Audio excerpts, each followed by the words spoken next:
Bismillahirrahmanirrahim. Bismillahirrahmanirrahim. Dear students, Assalamu alaikum warahmatullahi wabarakatuh. आज जो हमने टॉपिक लिया है that is the early entrepreneurs. आपको याद होगा जो हमारा प्रीवियस लेक्चर था वो मैंने आपको बताया था फैक्ट्रीज कम अप। तो मैंने आपको उसके बारे में एक इंट्रोडक्शन दिया, थॉरल इंट्रोडक्शन दिया था कि फैक्ट्रीज कब आई थी, कहाँ पे स्टार्ट हो गई, कौन सी फैक्ट्री आ गई थी। आपको याद होगा मैंने आपको बम्बई के बारे में बताया था 1854 की एक फैक्ट्री आई थी, कॉटन फैक्ट्री। उसके बाद मैंने आपको उसके बाद आई थी 1862 में 4 और मिल्स आई थी। मैंने आपको ये भी बताया कि 94,000 स्पेंडल्स थे, 150 लूम्स थे।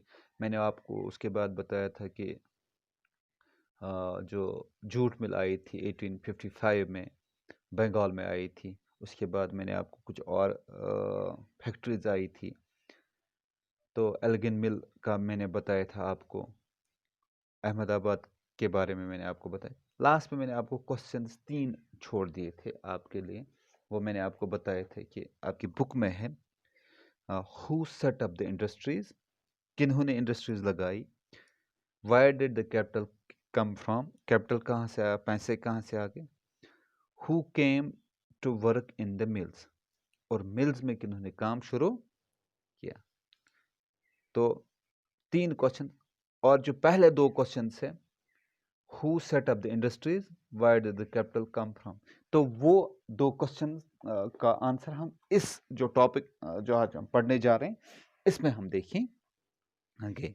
तो आपको याद होगा मैंने आपको बताया था कि जो यहाँ पे ट्रेड स्टार्ट किया था, अब ईस्ट इंडिया कंपनी जो या ब्रिटिशर्स की थी यहाँ पे, उन्होंने अब कंट्रोल इंडिया पे करना स्टार्ट कर दिया। अब उन्होंने अच्छे से कंट्रोल यहाँ पे किया। अब हम देखेंगे कि क्या क्या बिजनेस चल रहा था, कहाँ से आ गया, तो हम वो इसमें देखेंगे।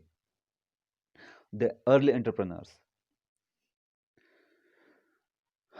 पहला क्या है, the trade with China exporting opium to and took tea from China to England. Export क्या किया जाता था, चाइना से ट्रेड किया जाता था, उनको ओपियम दिया जाता था, और चाइना से क्या लिया जाता था, टी ली जाती थी। कहाँ के लिए, इंग्लैंड के लिए। ये फर्स्ट पॉइंट है। अब आपको मैं थोड़ा सा इसमें बताऊंगा। ये जो ओपियम है दस वन टाइप ऑफ ड्रग, और ये ड्रग किनको दिया जाता था, चाइना वालों को, और चाइना वालों को इस ड्रग का आदी बना दिया गया था। They were addicted of this very drug, और वहाँ से उनसे क्या लिया जाता था, टी। वो कहाँ पे बेची जाती है, चाइना में। तो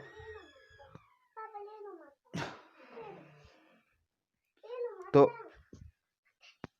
तो इससे क्या होता है, चाइना वालों को जो यहाँ से, तो दैट मीन्स कि ब्रिटिशर जो थे वो यहाँ पे ये डेवलप करते थे, कहाँ पे, इंडिया में इसकी प्लांटेशन करते थे ओपियम की, और ये यहाँ से निकाल के चाइना बेचते थे, और चाइना से टी लेके कहाँ बेचते थे, वो इंग्लैंड में। दैट मीन्स कि दे वर फर्स्ट, जो हम ये कह सकते हैं कि वो यहाँ पे लोगों से ये फसल कमवाते थे, और इसको खुद खरीदते थे, कहाँ बेचते थे, चाइना में, और चाइना से टी लेके इंग्लैंड बेचते थे। अब इसके साथ साथ अब इंडिया के साथ वो सॉरी चाइना के साथ ट्रेड करके, तो इससे क्या हुआ, many Indians became junior players in this trade। अब इंडियन क्या बन गए, junior players. What does that mean, कि वो अब ये सप्लाई कर रहे थे, मिडिल वो क्या कर, वो क्या करते हैं, वो सप्लाई करते, providing finance, procuring supplies and shipping consignments. वो फाइनेंस करते थे, सप्लाई देते थे, शिपिंग कंसाइनमेंट्स मतलब कि कहाँ पे उनको ट्रेड ले जाना है, वहाँ से शिप्स आएंगे, और इस ट्रेड को ये जो उनको बेचना है, उसको एक जगह से दूसरी जगह पे ले जाना है। तो ये ट्रेडर्स जो यहाँ पे थे, इंडियन ट्रेडर्स, सॉरी जिनको हम जूनियर प्लेयर्स कहते हैं, उन्होंने वहाँ से स्टार्ट किया। उनका मकसद क्या था? Having earned through the trade, some of this businessman had vision of developing industrial entrepreneurs in India. वो क्यों ये करते थे? वो चाहते थे कि हम यहाँ पे ये स्टार्ट करके ये पैसा कमा के हम ले जाएंगे कहाँ पे, इससे हमें पैसा मिलेगा और हम इंडस्ट्रियल एंटरप्राइजेस कहाँ पे डेवलप करेंगे? इंडिया में। That means we will establish our own industries for the development, for the welfare of the India. तो तब भी ये क्या करते थे, ये इनका जो काम करते थे, फाइनेंस का काम, शिपिंग का काम, तो इसलिए यहाँ सप्लाईज उनको प्रोवाइड करते थे, तभी ये करते थे। तो फर्स्ट क्या हुआ in Bengal, Dwarkanath Tagore made his fortune in Indian trade. तो द्वारका नाथ टैगोर थे, उन्होंने क्या किया, उन्होंने इसमें स्टार्ट किया,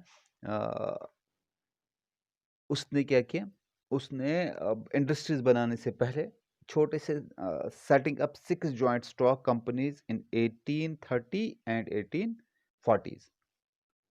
1830 और 1840 के आसपास उन्होंने छोटे छोटे, क्योंकि उसका क्या मकसद था कि मैं यहाँ पे इंडस्ट्रीज लगाऊं कहाँ पे, इंडिया में।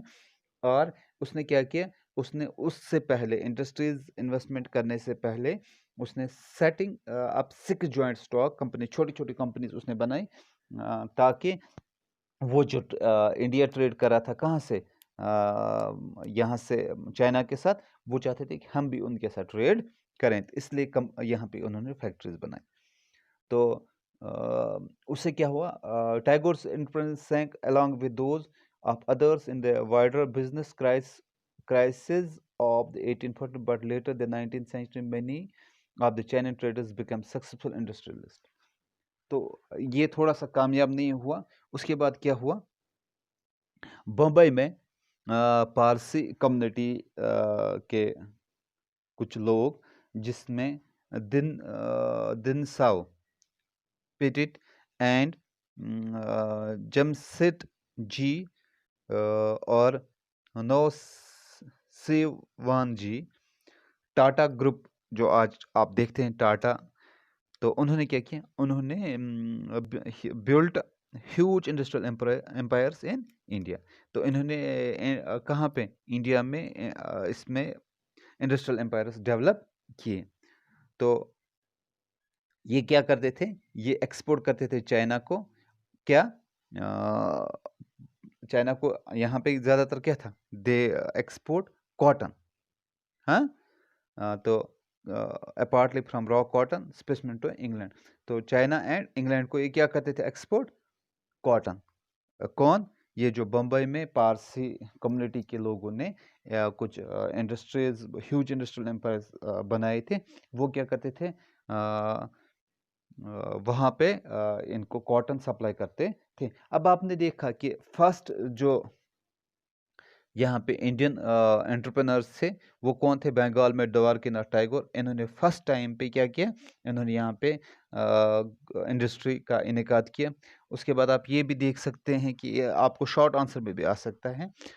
उसके बाद बॉम्बे में कौन आए थे, आपको पारसी कम्युनिटी के दिन साव पेट एंड सीत सेठ जी, नवसेरवान जी, ये टाटा ग्रुप जो आज आपको आपको दिख रहा है, तो ये कहाँ से आ गए, आप देख सकते हैं कि इनके पूर्वज जो इनके जो फोर फादर्स थे, उन्होंने कब स्टार्ट किया था, इन्होंने मतलब ज्यूरिंग ब्रिटिश रूल यहाँ पे ये बिजनेस अपना स्टार्ट किया था।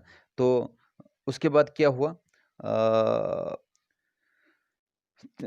तीसरा एक ग्रुप आ गया, सेठ हुकुमचंद, मरवारी बिजनेसमैन। मरवारी राजस्थान साइड से है, तो राजस्थान साइड से एक उसका नाम था सेठ हुकुमचंद।